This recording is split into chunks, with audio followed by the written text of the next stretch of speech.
People wake up in the morning, they begin to think about their problems. Those problems are circuits of memories in the brain. Each one of those memories are connected to people and things at certain times and places. And if the brain is a record of the past, the moment they start their day, they're already thinking in the past. Each one of those memories has an emotion. Emotions are the end product of past experiences. So the moment they recall those memories of their problems, they all of a sudden feel unhappy, they feel sad, they feel pain. Now, how you think and how you feel creates your state of being. So the person's entire state of being when they start their day is in the past. So what does that mean? The familiar past will sooner or later be predictable future. So if you believe that your thoughts have something to do with your destiny, and you can't think greater than how you feel, or feelings have become the means of thinking, by very definition of emotions, you're thinking in the past. And for the most part, you're going to keep creating the same life.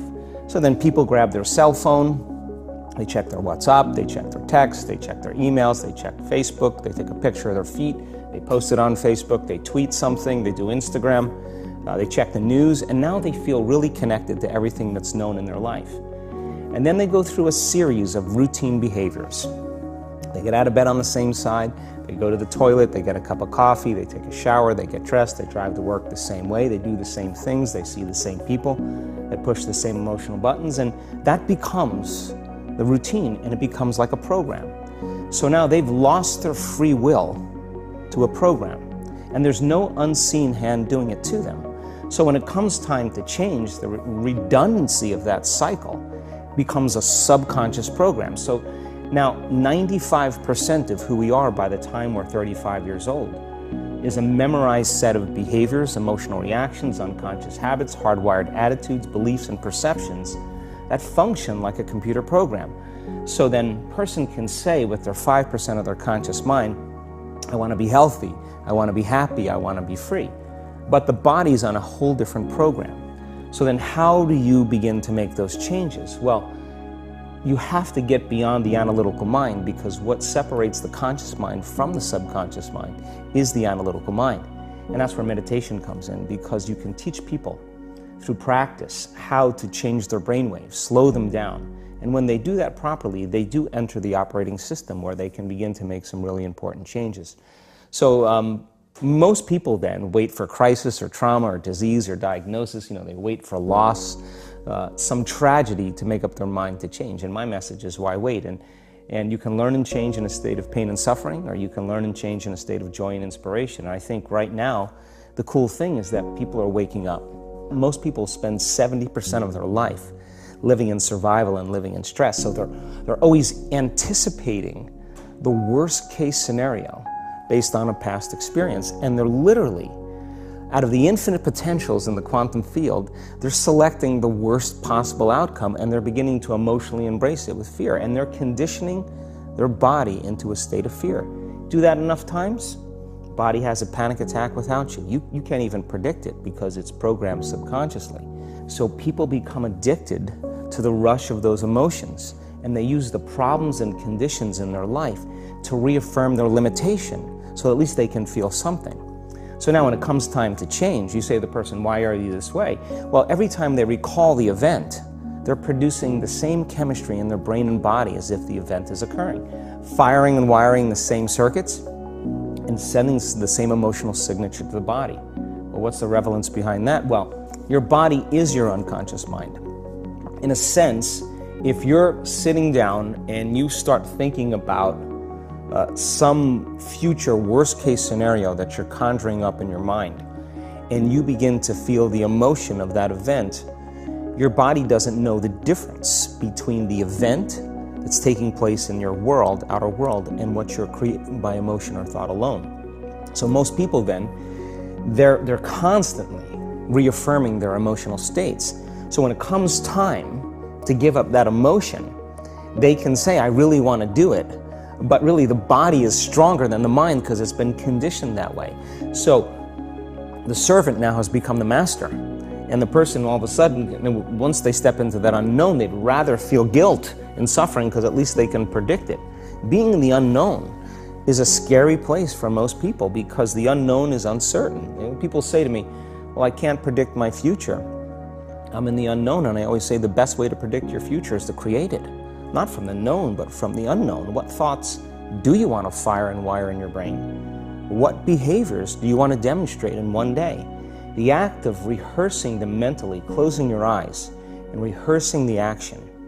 Rehearsing the reaction of what you want? Or the action the action of what you want. By closing your eyes and mentally rehearsing some action. If you're truly present, the brain does not know the difference between what you're imaging and what you're experiencing in 3D world. So then you begin to install the neurological hardware in your brain to look like the event has already occurred. Now, your brain is no longer a record of the past. Now it's a map to the future. And if you keep doing it, priming it that way, the hardware becomes a software program. And who knows, you just may start acting like a happy person. And then I think the hardest part is to teach our body emotionally what the future will feel like ahead of the actual experience. So what does that mean? You can't wait for your success to feel empowered. You can't wait for your wealth to feel abundant. You can't wait for your new relationship to feel love, or your healing to feel whole. I mean, that's the old model of reality, of cause and effect, waiting for something outside of us to change how we feel inside of us. And when we feel better inside of us, we pay attention to whoever or whatever caused it. But what that means then is that from the Newtonian world is that most people spend their whole life living in lack, waiting for something to change out there. What do you mean the Newtonian world? Newtonian world is all about the predictable. It's all about predicting the future. But the quantum model of reality is about causing an effect. The moment you start feeling abundant and worthy, you are generating wealth.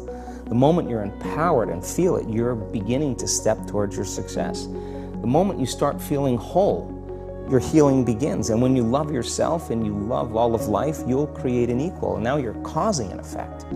And I think that's the difference between living as a victim in your world, saying, I am this way because of this person or that thing or this experience. They made me think and feel this way.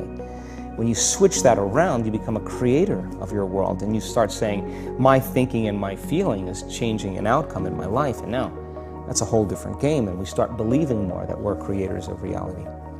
And most people, when they have a thought, they just think that that's the truth. And I think one of my greatest realizations in my own journey was, just because you have a thought doesn't necessarily mean it's true.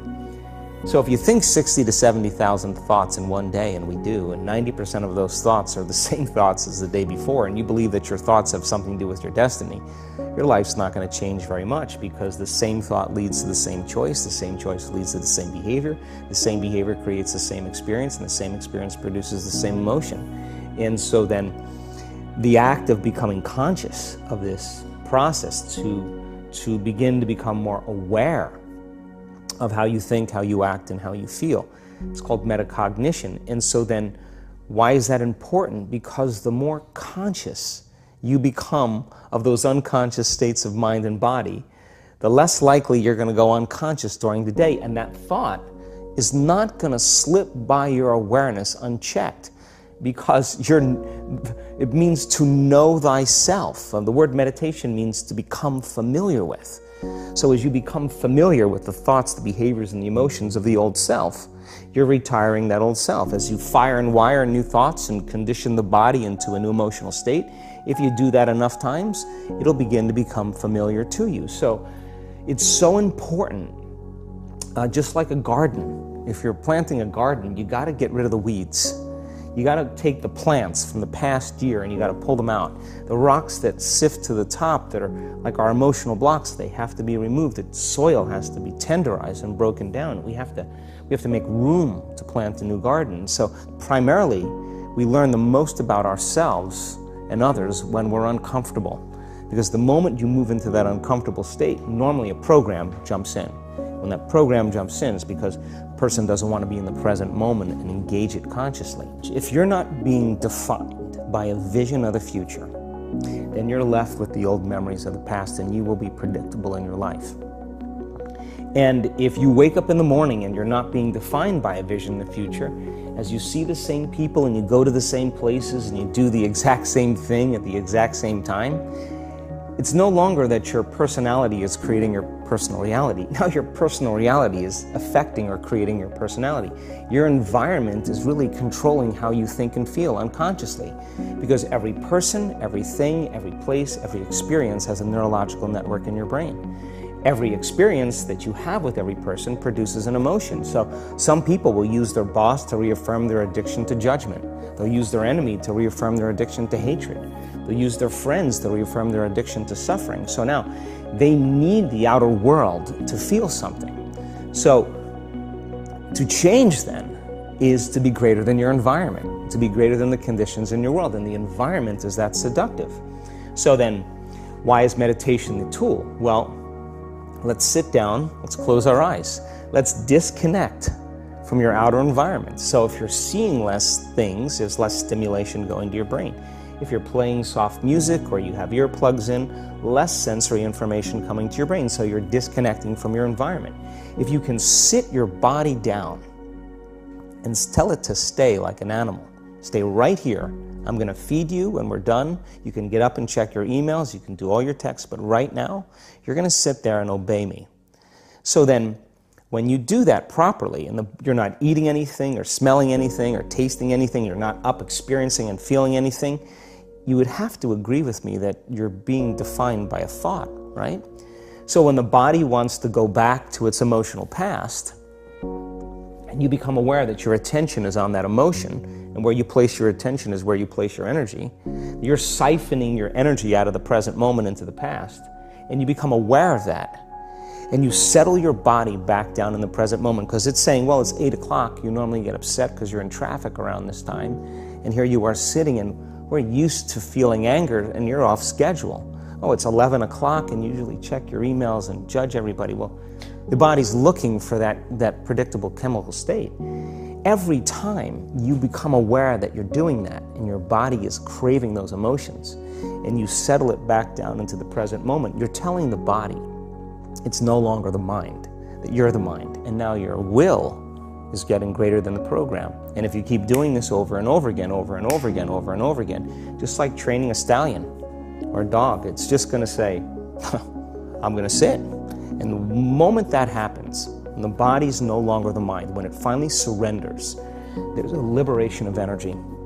We go from particle to wave, from matter to energy, and we free ourselves from the chains of those emotions that keep us in the familiar past. And we've seen this thousands of times. In fact, we can actually predict it now on a brain scan.